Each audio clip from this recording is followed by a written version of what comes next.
you, Your Honor, and I do have that 10 o'clock, so, let me know when that is. I'm sorry. Okay, I Thank will. you. I'll watch the Thank clock you. for you. I understand it's behind you. Thank you, Your Honor. I'll watch it.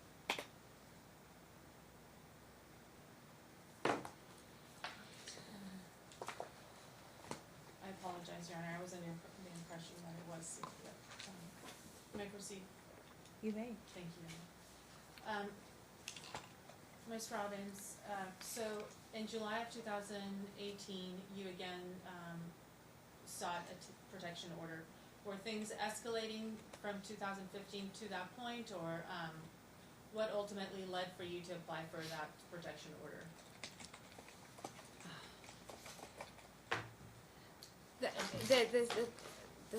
Did Mr. Darvanian's behavior become concerning to you? 2016 and 2017, 2016 we were trying to get things back from what happened in 2015. So I don't want it to be misunderstood that 2015 continued until 2018. There was a period where we were trying very hard, at least I thought we were trying to work things out. At the end of 2016, his anger and his violent destruction of our personal property, our cars, our continued beating of the walls in the home, it really started up again in December of 2016. And it was evident then that it wasn't going to. But to answer your question, the TPO that was applied for in July was because of an extremely violent fight.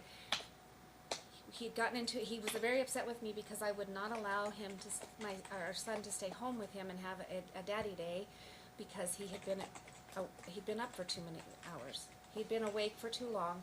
When he got home from working all night and having been up the entire day before and the entire night before, I did not feel like he was safe enough to take care of our child, so and he got mad at me. You have to be clear about it. And why did you not feel?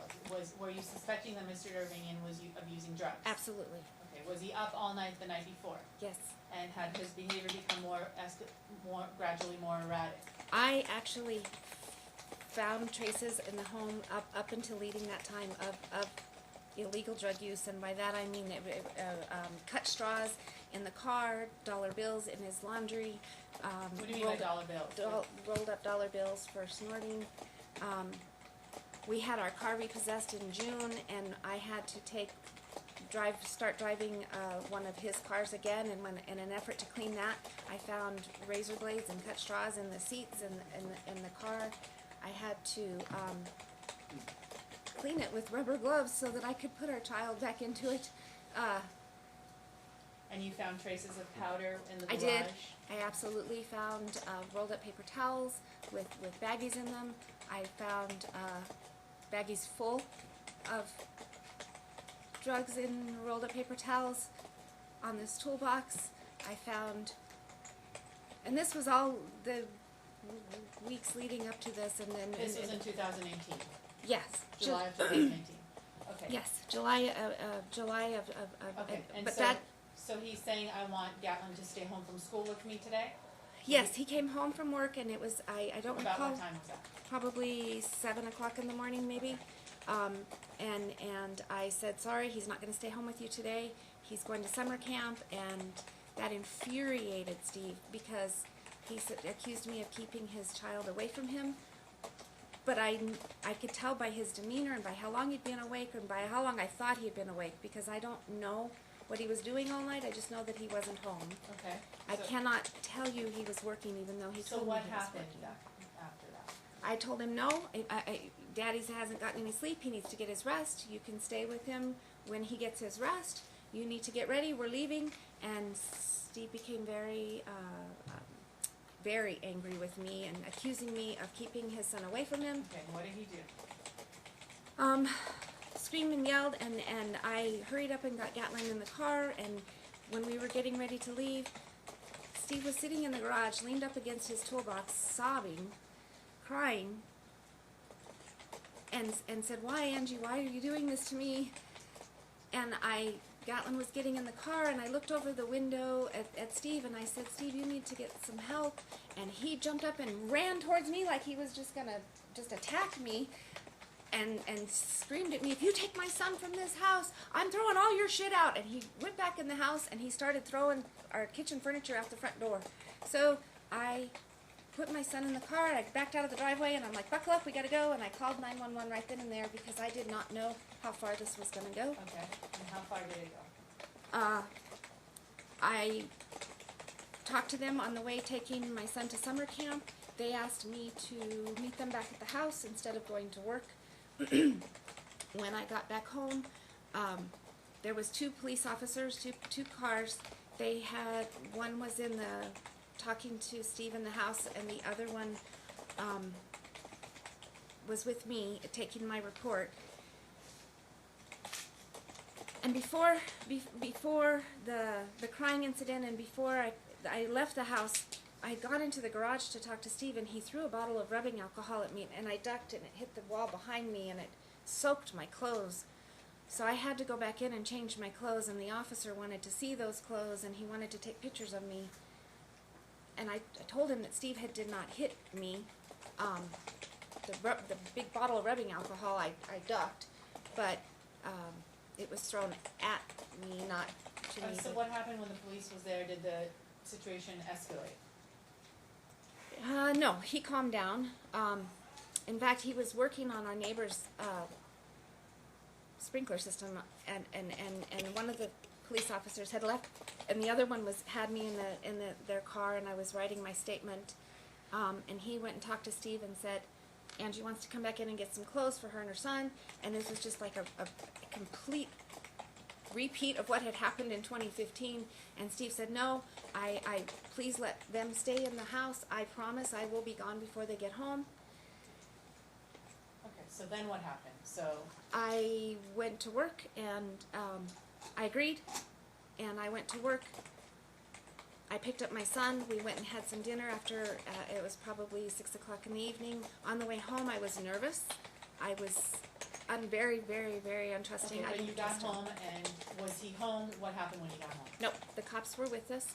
Okay. I asked for a police escort.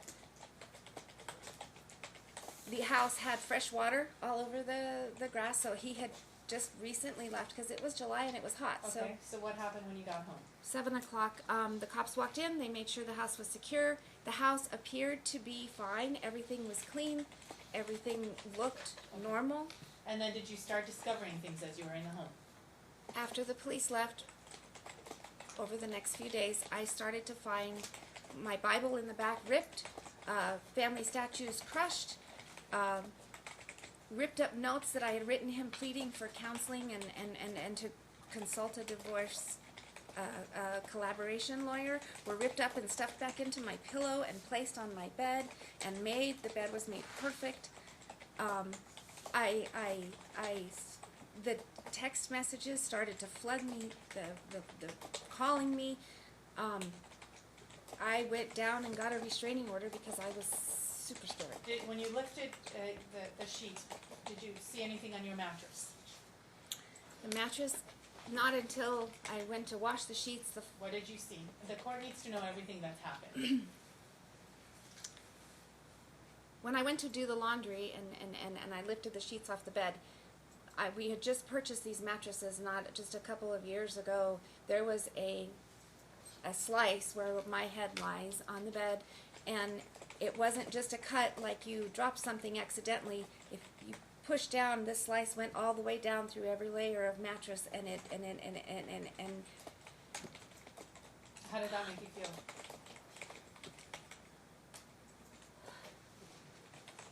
I'm sorry. It horrified me because it was the only place that there was a problem, and there was beatings on the bed. It's a very expensive Ethan Allen bed we had bought 10 years ago together, and that very solid wood, and there was bat marks beating. There was a hole behind it. The bat that he used to smash my grandmother's dresser drawer and then put the face of the drawers back on like there was nothing wrong with them. So when my son goes to pull out his underwear drawer, it all falls apart in his hands, and he, Mommy, what's this? Were And I'm there like, holes on the walls as well? Yeah, no, there was fresh, some holes in the walls, but some of it was fresh paint. Some of it, he's very fast at covering up his holes with drywall. In addition to the mattress, I'm assuming what was used based on your experience and seeing it, what do you believe was used to cut that mattress where your head lies?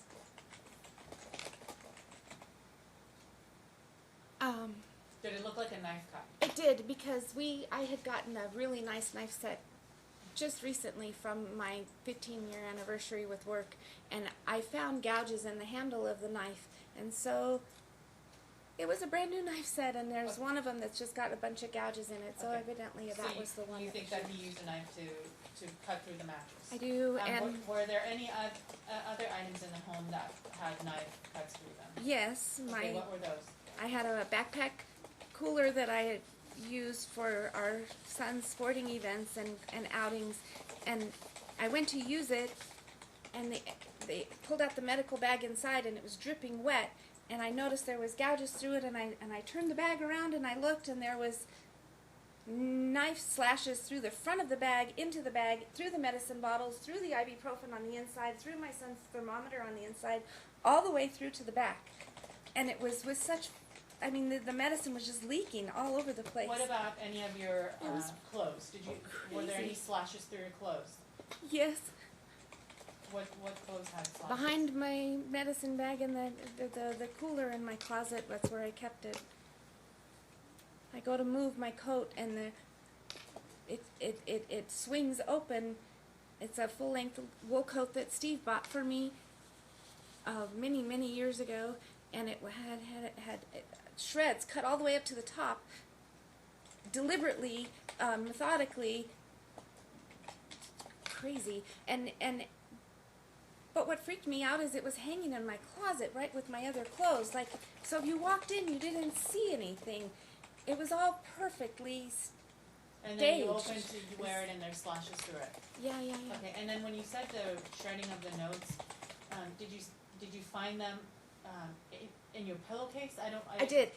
When I found the mattress slice, I dumped my pillow out, and there was the notes that I had written him pleading for help, for family, for something, because of our fights getting so bad, and I took pictures of it, but he shredded my notes and put them back in my pillowcase and then made my bed, and that just, Okay, and have there been other experiences like that? You testified earlier in this case in prior hearings that you found dollars everywhere in your backyard. oh my gosh. Please just quickly tell the court what happened there. What did you find there? Hey, Mommy, there's money out in the back. Come look. That's Gatlin saying that. That's Gatlin saying that to me, and he's standing at the back window looking at his sports equipment, and there's a rolled up dollar bill that one would use for snorting right there, stuck on above the bat. And my heart just dropped. I said, do not touch it, Okay, do not. And then did you see any other Absolutely. dollars? They were What did you stuffed in see? my car, they were stuffed in the front table, they were, and when I approached Steve, I asked Gatlin to sit down and play your video game, watch your TV, I need to go talk to Daddy. Steve was outside. Actually, he came inside and said, hey, everybody, let's go out in the backyard and play. Like, he wanted us to find all of this. And This I is said, Steve saying to you. yes. Okay. And I said, Gatlin, you stay put. And I followed Steve out into the backyard, and I shut the door. And I said, what is this? What are you doing? And he said, what? What are you doing? What are you doing mocking me? He says, you found him. You put him on the dryer for me. I'm like, I found this in your pocket. And he's like, what? It's son. Let our son come around and pick it up and let him have all the money. And I was like, you need to stop this or you're going to end up on the wrong side of this deal. He says, I'm already on the wrong side of this deal. And he stormed off, and I was left standing there with all these picked him up and put him in a baggie, I actually had to sit down and explain to my son that if he ever sees a dollar that's rolled up, that is not good money. It's bad money, and to never, ever, ever, ever, ever touch it, because I don't know. I don't. I Okay. actually had to tell him that. I'm sorry. Okay, it's okay. We're gonna take a break to Thank let you you. go to your other hearing. Thank you. It will be very quick. I'm sorry. Okay. Ms. Robbins, do you want to remain in the courtroom while we take this break? I do. Okay. All right. So you'll go to your hearing. Sir, you will exit the courtroom. Okay. Until the break is over. Thank you, Your Honor. How long of a break? Apologize. Whenever she comes I back. don't think I will need more than 5 minutes, Your Honor. Okay. All right. So 5 or 10 minutes. All right. Thank you, Your Honor. May I leave everything here? Yes. or- Yes. Thank you, Your Honor. Mhm.